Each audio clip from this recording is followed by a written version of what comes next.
پھر بھائیوں نے کنویں کے اندر پھینک دیا، پھر مصر کے بازار میں بیچے گئے، پھر اس شہر کے اندر ایک وقت رہے، پھر اس کے بعد خواتین کی طرف سے ایک فتنے کا سامنا کرنا پڑا، اس کے بعد ایک لمبا عرصہ جیل کے اندر رہے، اور پھر اس کے بعد اللہ تعالیٰ نے اس ملک کا بادشاہ بنایا۔ تو یہ رب تعالیٰ کا ایک نظام ہے کہ جو انسان محنت کرتا ہے اور مشکلات کے اندر صبر کے ساتھ اپنے دن گزارتا ہے، اللہ سے شکوے نہیں کرتا۔ دوسری بات اس واقعہ میں نبی یعقوب علیہ السلام سے سیکھنے کو ملتی ہے۔ پہلے ان کا بیٹا گم ہو جاتا ہے، اور بیٹے کے گمشدگی کا یہ واقعہ جب ان کو پتہ لگتا ہے اور انہیں اس بات کا یقین ہوتا ہے کہ میرا بیٹا مجھے اللہ تعالیٰ واپس کرے گا، ایک دن میرا بیٹا واپس آئے گا، اس یقین کے ساتھ وہ اللہ تعالیٰ سے رابطہ رکھتے ہیں، دعا بھی کرتے ہیں۔ اور میرے بھائی اس واقعے پہ غور کریں تو 25 سال کم از کم یہ عرصہ ہے کہ 25 سال تک وہ اپنے بیٹے کی واپسی کا انتظار کرتے رہے کہ میرا بیٹا آ جائے گا۔ 25 سال کے بعد انہیں ایک اور خبر آتی ہے کہ جو بھائی مصر کی طرف گئے تھے ان میں سے 2 بھائی ادھر قید میں آ گئے ہیں، اور باقی بیٹوں نے آ کے خبر دی کہ ابا جان ہمارے تو 2 بھائی اور پکڑے گئے ہیں، پہلے ایک بیٹا ویسے گم ہے، اب 2 بیٹے وہاں پکڑے گئے ہیں، ان کی خبر آ گئی ہے۔ ان کے والد نے اس موقع پہ بھی یہ کہا فصبر جمیل، صبر ہی بہتر ہے۔ پہلے یہاں دوسرے موقع پہ انہوں نے کہا مجھے امید ہے ان قریب میرے یہ تینوں بیٹے جو گم ہو چکے ہیں میری آنکھوں سے دور ہیں، تینوں بیٹے واپس آ جائیں گے۔ اور ایسی مشکل کی گھڑی میں وہ والد جو انتظار کرتے کرتے اپنے بیٹے کی جدائی میں رو رو کے جس کی آنکھیں چلی گئی تھی، وہ باپ اپنے بیٹوں کو نصیحت کرتا ہے کہ اے میرے بیٹو لا تیأسوا من روح اللہ، کبھی بھی اللہ کی رحمت سے نا امید نہیں ہونا۔ یہ زندگی کے اندر ایک میسج ہے، سبق ہے کہ ہم زندگی کے اندر جیسی کیسی مشکلات کا سامنا کریں،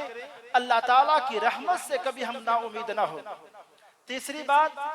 نبی یعقوب علیہ السلام سے ہمیں یہ سبق ملتا ہے کہ اللہ تعالیٰ سے مانگنا کیسے ہے، اللہ تعالیٰ سے ایک انسان کو کیسے ایک تعلق رکھنا چاہیے کہ ہمارے ہاں کیا ہوتا ہے، اگر ایک مشکل یا ایک بیماری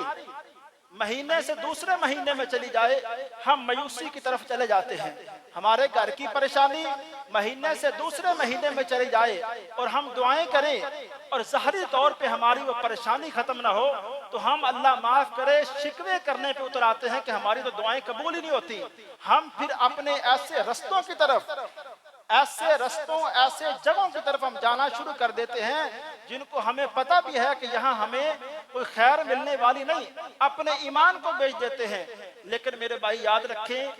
اس بات کو، کبھی کبھی ایک انسان اللہ سے مانگے بھی تو اللہ تعالیٰ انسان کو آزماتے ہیں، اور اتنا آزماتے ہیں کہ نبی یعقوب نے میرے بھائی سوچے بھی نہ، ایک نبی اور کس طرح اپنی دعا کے اندر وہ ادب و آداب کے ساتھ اللہ سے مانگتے ہوں گے اور رو رو کے مانگتے ہوں گے کہ میرا بیٹا مل جائے۔ لیکن 25 سال تک اللہ نے نبی یعقوب کی دعا کو بھی قبول نہیں کیا ہے، تو 25 سال کے بعد دیکھیں اللہ بعض اوقات ہم جو مانگتے ہیں نا کہ صحت مانگتے ہیں، اپنے کاروبار کی خوشحالی مانگتے ہیں، اللہ تعالیٰ دوسری طرف ہمیں آزما رہے ہوتے ہیں، تو ہمیں کبھی بھی اللہ تعالیٰ کے حوالے سے یہ شکوے والے جملے نہیں کہنے چاہیے۔ ہر وقت ہماری زبان پہ یہ ہونا چاہیے کہ جیسے بھی اللہ نے حالات رکھے ہیں، مسلمانوں کا ایک کنسپٹ ہونا چاہیے نا، اور ہے بھی کہ ہمارا اللہ کبھی انسانوں کے اوپر ہمارے اوپر ظلم نہیں کرتا، اور ہمارا رب ہم جب بھی بات کرتے ہیں اللہ سنتا بھی ہے، اور ہم جو بھی مانگتے ہیں اللہ دے بھی سکتے ہیں۔ تو جب اللہ سے ہم جو مانگتے ہیں وہ دے بھی سکتے ہیں، تو اگر وہ چیز لیٹ ہو جائے تو ہمارا نظریہ ہونا چاہیے نا کہ جو لیٹ ہو رہی ہے اور میرے مانگنے میں بھی کوئی خرابی نہیں ہے اور اس کے دینے میں بھی کوئی مسئلہ نہیں ہے، تو پھر ایک ہی بات سامنے آ جاتی ہے کہ اللہ کی حکمتیں ہیں، اللہ جب چاہے دے دے، انسان بعض کا جلدی کر جاتے ہیں، اللہ کے فیصلے بڑی حکمتوں والے ہوتے ہیں۔ اور آخری ایک گزارش کرتا ہوں، 2-3 دن سے اس بات کو سارے بھائی آپ توجہ سے سنیں، 2-3 دن سے یہ بات محسوس میں کر رہا ہوں اور دیکھی جا رہی ہے کہ جیسے ہی تراویح کی نماز کھڑی ہوتی ہے، میرے بھائی پہلے یہ عرض کرنا چاہتا ہوں کہ کسی بھی بھائی کے والے سے یہ بات کر کے دل آزاری مقصد نہیں، صرف اسلام مقصد ہے کہ پچھلی دفعہ بھی یہ گزارش کی کہ جیسے ہی تراویح کی نماز کھڑی ہو جاتی ہے، پہلی صفوں کے اندر اچھے خاصے بزرگ وہ کھڑے نماز پڑھ رہے ہیں، اور ہمارے ماشاءاللہ جو نوجوان ہیں اور ایک تو ہے بچے، وہ تو چلو بیٹھے ٹھیک ہے، اور ایک بڑے بچے جو ہے نا، آپ سمجھ گئے نا، ایک بچے اور پھر ایک بڑے بچے وہ بھی پیچھے بیٹھ جاتے ہیں۔ وہ دیکھیں اس میں کیا بدقسمتی ہے، ایک تو بندے ویسے ہی محروم ہیں جو مسجدوں کے اندر آتے ہی نہیں، ایک وہ بدقسمتے بندے ہیں جو مسجدوں کے اندر آ بھی چکے ہیں پھر بھی انہیں توفیق نہیں ہے کہ وہ نماز پڑھ لیں۔ تو میرے بھائی اپنا قیمتی ٹائم جو اللہ نے آپ کو دیا، آپ کیوں یہ بات آپ کے ذہن کے اندر آ گئی کہ آپ یہ مقصد پورا کر رہے ہیں رمضان کا، یہ چند گنتی کا دن ہے،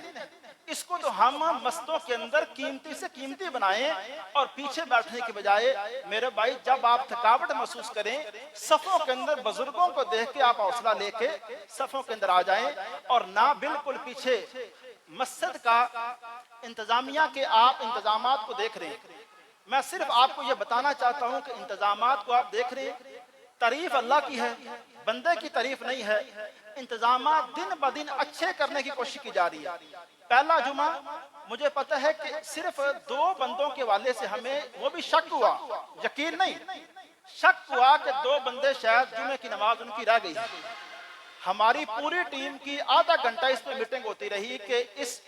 آئندہ جمعے یہ مسئلہ نہیں ہونا چاہیے کہ 2 بندوں کی نماز کیوں رہ گئی۔ میرے بھائی انتظامیہ زیادہ سے زیادہ جو ایک ٹیم ہے کوشش کر رہی ہے کہ آپ کے لیے ایک اچھا ماحول، اور انتظامیہ کو پریشانی صرف یہ ہے کہ ہم ایک وقت بھی دیں، سہولیات بھی دیں اور سارا کچھ انتظامات بھی کریں، تو پھر ہمارے بھائی ہمارے ثواب کو کم کیوں کر رہے ہیں؟ انتظامیہ تو یہ چاہتی ہے نا کہ زیادہ سے زیادہ بندے یہاں عبادت کریں تاکہ ان کو زیادہ سے زیادہ ثواب ملے، تو آپ میرے بھائی ان کے ساتھ تعاون کریں۔ اور آخری یہ گزارش ہے ضلعی انتظامیہ کی طرف سے بھی اور مسجد کی انتظامیہ کی طرف سے بھی کہ جب آپ گاڑیوں پہ آئیں تو آپ سامنے دیکھ رہے ہیں پارکنگ ایریا کل مکمل اس کی صفائی کی گئی ہے، تو آپ ایک ڈسپلن کے ساتھ جو گاڑیاں ہیں ترتیب کے ساتھ لگا دیں تاکہ جو بعد میں آنے والے بھائی ہیں ان کو کسی قسم کی کوئی پریشانی کا سامنا نہ کرنا پڑے۔ اور اس میں اللہ کے رسول علیہ السلام کی ایک حدیث ہے، آپ جب بھی نماز کھڑی ہوتی نا آپ اعلان فرماتے کہ بھائیو ایک دوسرے کے لیے اپنے کندھوں کو نرم کرو۔ اب اس جملے کا پتہ کیا مطلب ہے کہ جیسے ہی نماز کھڑی ہو ایک دوسرے کے ساتھ بڑی نرمی والا معاملہ کرو۔ تو یہاں ہم مسجد کے اندر ایک دوسرے کی اصلاح کریں، کبھی بھی کسی کے اوپر کوئی تنقید یا اس طرح کا جملہ نہ کہیں۔ میں صرف آخری یہ بات کہنے لگا ہوں، اللہ گواہ ہے ہم کوئی بھی ایسا جملہ نہیں کہنا چاہتے کہ ہمارے کسی بھائی کے دل آزاری ہو اور وہ کل مسجد کے اندر نہ آئے، ہم کوئی ایسا جملہ نہیں کہنا چاہتے، صرف یہ بھائیوں سے گزارش کرنا چاہتا ہوں۔ اور بالکل اسی طرح اپنی ماؤں بہنوں سے بھی یہ گزارش کرنا چاہتا ہوں، جب صف بندی مکمل ہو جائے، پہلی صف مکمل ہو جائے پھر دوسری صف کی طرف، یہ نہیں ہے کہ بعض اوقات ہوتا کیا ہے ایک صف بن چکی ہے اور دوسری صف کے اندر بھائی بیٹھ جاتے ہیں اور پتہ نہیں کیا انتظار کرتے ہیں، بیٹھ جاتے ہیں اور انتظار کرتے ہیں قاری صاحب رکوع کب جائیں گے، اور جب رکوع کی طرف جاتے ہیں پھر دوڑ کے صف کے اندر۔ یہ پتہ نہیں یہ کس کو دھوکہ دینے کی کوشش کی جا رہی ہے۔ تو اللہ کے لیے نماز شوق سے پڑھیں، کسی کو دکھانا مقصد نہیں اپنی نماز۔ آپ مسجد کے اندر آ گئے ہیں ٹائم نکال کر، وقت نکال کر، تو اپنا وقت پورے کا پورا عبادت کے اندر اور مکمل روحانیت والا ماحول بنا کے اس مسجد کے اندر آپ عبادت کریں۔ بہت شکریہ، السلام۔